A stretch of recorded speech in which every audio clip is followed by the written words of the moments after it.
Good morning. Praise the Lord.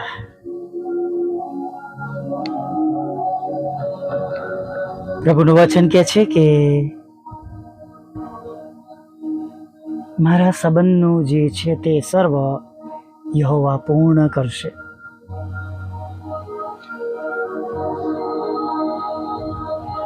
જ્યારે આપણને કોઈ સંબોધની કહેતો હોય એ રીતે જોવું હોય તો મારાની જગ્યાએ તારા સંબંધમાં જે છે તે આપણા પ્રભુ આપણને કહી રહ્યા છે. Praise the lord, hallelujah.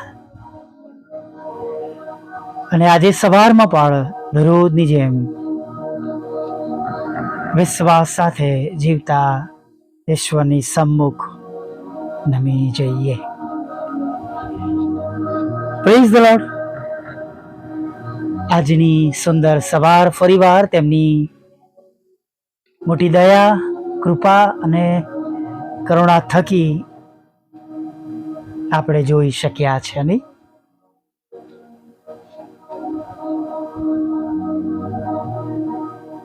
રાત્રિમાં તેમણે આખી રાત આપણા બિછાનામાં આપણું રક્ષણ કર્યું, આપણી સંભાળ લીધી અને સવારમાં વહેલા સાજા ભલા તંદુરસ્ત તેમણે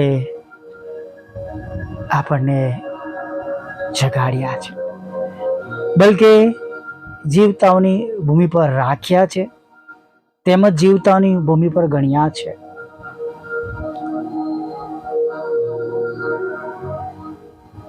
પ્રેઝ ધ લોર્ડ. પ્રભુની સ્તુતિ કરીએ, પ્રભુની આરાધના કરીએ અને વિશ્વાસ સાથે રોજે રોજ આપણી અરજો આપણા પ્રભુની પાસે લઈ જઈએ. હાલેલુયા. Praise the lord.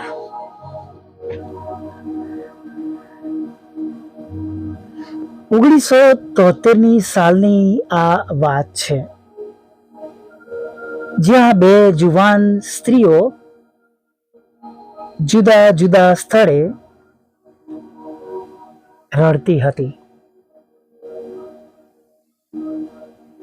આ બંને સ્ત્રીઓ એકબીજાને જાણતી કે ઓળખતી ન હતી. એકનું નામ હતું કેપ્ટન આના બ્રિગ. આ સ્ત્રી સાલ્વેશન આર્મીમાં ઓફિસર હતી. પોતાના ઘરમાં ઘૂંટણો પર રડીને આંસુઓ સાથે પ્રાર્થના કરતી હતી કે પ્રભુ,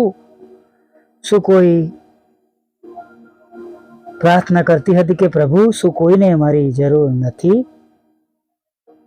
મારે મારું પોતાનું કુટુંબ હોય, બાળકો હોય, એવી મારી ઈચ્છા શું પૂરી થશે નહીં? બીજે સ્થળે બીજી એક સ્ત્રી, જુવાન સ્ત્રી આયરીન, જે કેન્સરથી પીડાઈ રહી હતી, કેન્સર સામે લડી રહી હતી અને આંસુઓ સાથે પ્રાર્થના કરતી હતી કે પ્રભુ, મારા મરણ પછી મારા બાળકોની સંભાળ લેનાર શું કોઈ નથી? કોઈ નહીં હોય? આ સ્ત્રી 34 વર્ષની હતી અને તેને 4 બાળકો હતા અને તેનો પ્રેમાળ પતિ હતો.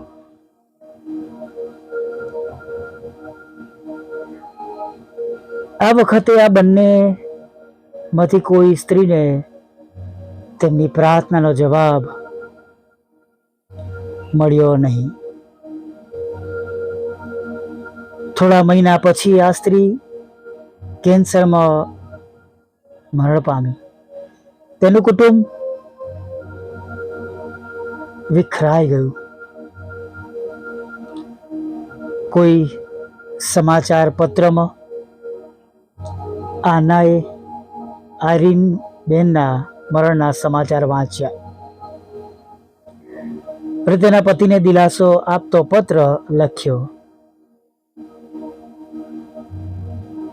આયરીનના પતિએ આભારનો પત્ર મોકલ્યો અને પછી જાણે ઈશ્વરની ઈચ્છા હોય એમ પત્રોની આપલે શરૂ થઈ અને ત્યારબાદ તેઓ એકબીજાને મળ્યા. બંને એકબીજાને મળ્યા પછી એવું તેઓને લાગ્યું કે તેઓને એકબીજાની ખરેખર જરૂર છે. બીજે વર્ષે બંને પરણી ગયા. બાળકોને માત પિતા બંને મળ્યા. આનાને પતિ અને બાળકો મળ્યા. તેનું કુટુંબ સુખી બની ગયું. જોયું, બે પ્રાર્થનાઓ આંસુઓ સાથેની સમયની સંપૂર્ણતાએ તેનો જવાબ મળ્યો. મારા સંબંધમાં જે સર્વ યહોવાએ રાખી મૂક્યું છે જાણે પરિપૂર્ણ થયું. Hallelujah, praise the lord. વાલા મિત્રો, પ્રભુ હંમેશા આપણી પ્રાર્થના સાંભળે છે. ક્યારેય તમને કે મને મૂકી દેતા નથી. અને પ્રભુ હંમેશા યોગ્ય સમયે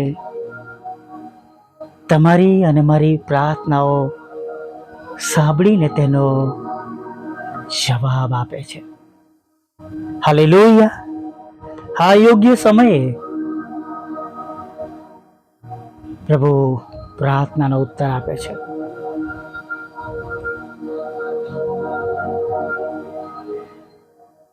જો પ્રાર્થના કરવાનું ચાલુ રાખીશું, કાયર નહીં થઈએ, પડતું નહીં મૂકીએ, નિત્ય પ્રાર્થના કરીશું. ઘણી બધી વખતે એવું બને છે કે તમે અને હું જે માંગીએ છે એ જાણે મળતું નથી. તમે પ્રભુને કહો, પ્રભુ આ મોજ શોખ માટે નથી. તમે પણ જાણો છો તમે આપેલા જીવનમાં આ બાબતોની જરૂર છે. પણ વાલા મિત્રો, એવા સમયોમાં નિરાશ ન થાય. 84 વર્ષથી એ વિધવા ફનીએલની દીકરી હાન્ના રાત અને દિવસ કે છે મંદિરમાંથી તેઓ ખસતા ન હતા અને ઇઝરાયલની વાટ તેઓ જોતા હતા. સિમિયોન એ પણ યરુશલેમના ઉદ્ધારની વાટ જોતા હતા અને તેઓ પ્રાર્થનામાં હતા. જખરિયાને કહ્યું, નહીં બીમાં, કેમ કે તારી પ્રાર્થના સાંભળવામાં આવી છે. હાલેલુયા.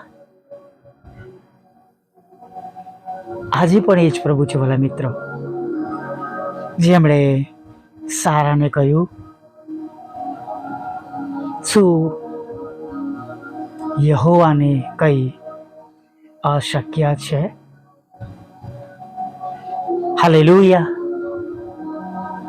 Praise the lord. આજે અત્યારે હમણાં પણ પ્રભુની પાસે જઈએ, માંગીએ, ખરા હૃદયથી પ્રભુની આગળ નમી જઈએ. અને હું તમને સાચે જ કહું છું, પ્રભુ તમારી પ્રાર્થનાનો જવાબ આપશે. આમીન, પ્રેઝ ધ લોર્ડ. આવો એક નાની પ્રાર્થના સાથે આજના સુંદર દિવસમાં આગળ વધીએ.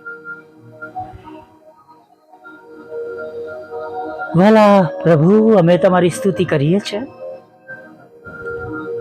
અને અમે તમારો પુષ્કળ આભાર માનીએ છીએ. આભાર માનતા સ્તુતિ કરતા, આરાધના કરતા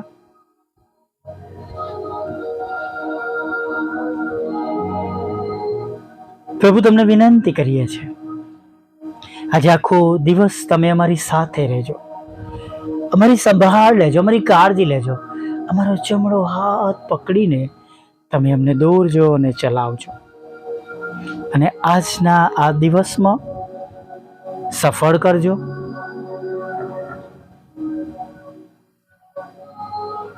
અમારું રક્ષણ કરજો. અને જ્યારે જ્યારે પ્રભુ અમે તમારી આગળ નમી જઈએ, અમારા હાથોને આકાશ તરફ ઊંચા કરીએ, તમને આજીજી કરીએ, અરજ કરીએ, પ્રભુ તમે સ્વર્ગમાંથી તમે અમારી પ્રાર્થના સાંભળજો અને તમે કોઈને નિરાશ થવાનો વખત ના આપશો. પ્રભુ અમે તમારા બાળકો છે અને અમે પણ યુહાનની જેમ કહીએ છીએ પ્રભુ, અમે પિત્તરની જેમ કહીએ છીએ પ્રભુ, અમે કોની પાસે જઈએ? કેમ કે અનંત જીવનની વાતો તમારી પાસે છે, ઉદ્ધાર તમારી પાસે છે, પાપોની માફી તમારી પાસે છે. અને વાલા પ્રભુ,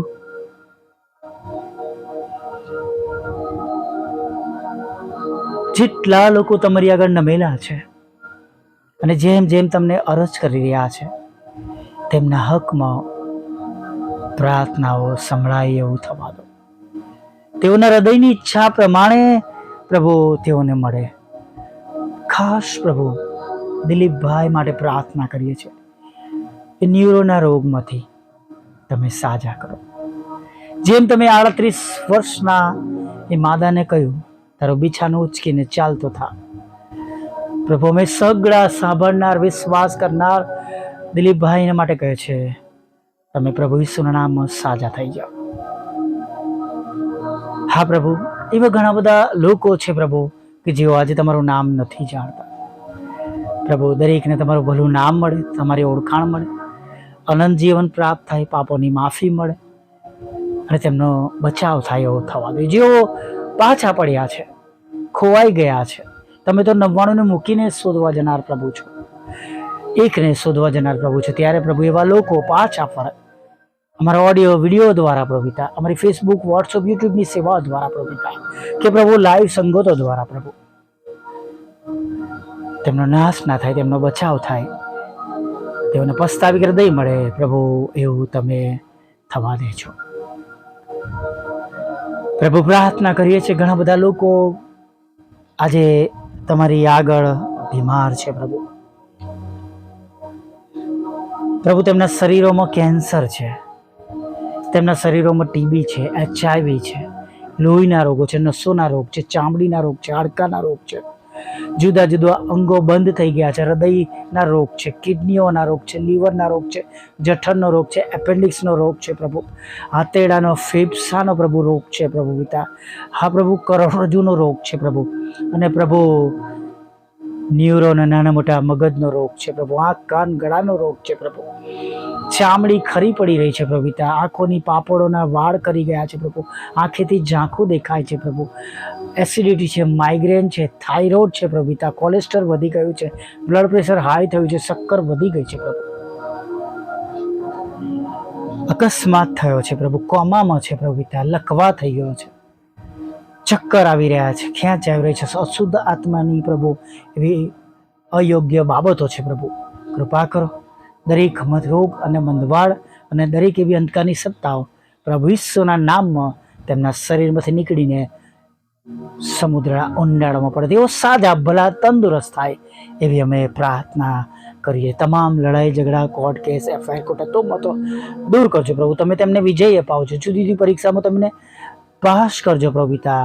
અને ખાસ જેમની સાથે છેતરપિંડી થઈ છે પ્રભુ પિતા, તેઓને પ્રભુ તેમની મિલકત, તેમની જોબ જે કંઈ ગુમાવ્યું છે પ્રભુ ખરાબ રીતે પ્રભુ, એ તેમને તમે પાછું અપાવજો પ્રભુ પિતા. હા, તમારી સેવિકાના ખેતરમાંથી એ કડવા નામો પણ નીકળી જાય એવી અમે હૃદયથી પ્રાર્થના કરીએ છીએ, અને સાથે પ્રાર્થના કરીએ છીએ તેનો કબજો તેમને મળે.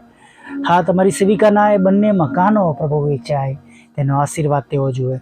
તમારા સેવકનો એ પ્લોટ પ્રભુ, એને જે તે પ્રશ્નો છે એ પ્રમાણે પ્રભુ તેમને સોલ્યુશન મળે પ્રભુ. હા, જોબ આશીર્વાદી થાય, બિઝનેસ આશીર્વાદી થાય, આવકના સાધનો આશીર્વાદી થાય, લગ્નનો આશીર્વાદ મળે, બાળક ધનનો આશીર્વાદ મળે, વિદેશ જવાના માટેના તમામ રસ્તાઓ ખુલ્લા થઈ જાય, આઈએલટીએસના બેન બને, આઈએલટીએસના બેન્ડ મળે, પાસપોર્ટ વિઝાના પ્રશ્નો દૂર થઈ જાય. વિધુરો વિધવા બહેનો, નાથો, મનબુદ્ધન લોકો, માનસિક રોગો, વિકલાંગોની પણ તમે સાથે રહો. એકલા પડી ગયેલા વૃદ્ધો કે વૃદ્ધાવસ્થામાં પ્રભુ મુશ્કેલીઓમાં જીવતા લોકો અને તમારા બાળકો અને ઘડપણના લીધે મુશ્કેલીઓ અનુભવતા ને પ્રભુ તમે બેઠા રાખજો અને જે પ્રમાણે જરૂર પડે એ પ્રમાણે તેમને મદદ કરજો. અમારી પણ નાની અરજ છે પ્રભુ, અમારા માટે મોટી છે પણ પ્રભુ તમારા માટે કંઈ નથી પ્રભુ. જો તમારી ઈચ્છા છે પ્રભુ તો અમારી મિનિસ્ટ્રી માટે જે અમે માંગીએ છીએ જે વાહન એ અમને પૂરો પાડજો પ્રભુ પિતા. અમારા બંધ દરવાજા ખુલ્લા કરજો પ્રભુ પિતા. અને ખાસ પરમેશ્વર પિતા જે ગુમાવ્યું છે પ્રભુ એ બધું તમે પૂરું પાડજો પ્રભુ પિતા. અમારા સતાવનારાના હૃદય બદલજો પ્રભુ પિતા. અને પ્રભુ અમારી જેમ પ્રભુ જેઓ સેવાઓ કરે છે પ્રભુ, અને પ્રભુ તમારો પ્રભુ તમે સુવાર્તાને માટે પ્રભુ પોતાનું જીવન જેમણે આપ્યું છે પ્રભુ તેમને સર્વનો તમે કબજો લેજો. તમે તેમનો શોધ બનજો, તેમના બાળકોનું, તેમના ઘરનું, તેમની સેવાનું તમે ભરણ પોષણ કરજો પ્રભુ પિતા. હા પ્રભુ, આગળના સમયમાં તમે અમારી સાથે રહેજો. રાત્રિમાં મીઠી નિંદ્રા આપજો. સાંજના સમયે પ્રભુ તમે તમારું ભજન કરતે દોરી લાવજો પ્રભુ. અને વિશેષ પ્રભુ અમારા સુધી થયેલા પાપોને માફ કરજો. અને ફરીવાર સાંજના સમયે તમારું ભજન કરતે લઈ લાવજો. માગતા પ્રભુ ઈસુ આટલું દેવ બાપ સાંભળીને માન્ય કરજો. આમીન, આમીન, આમીન.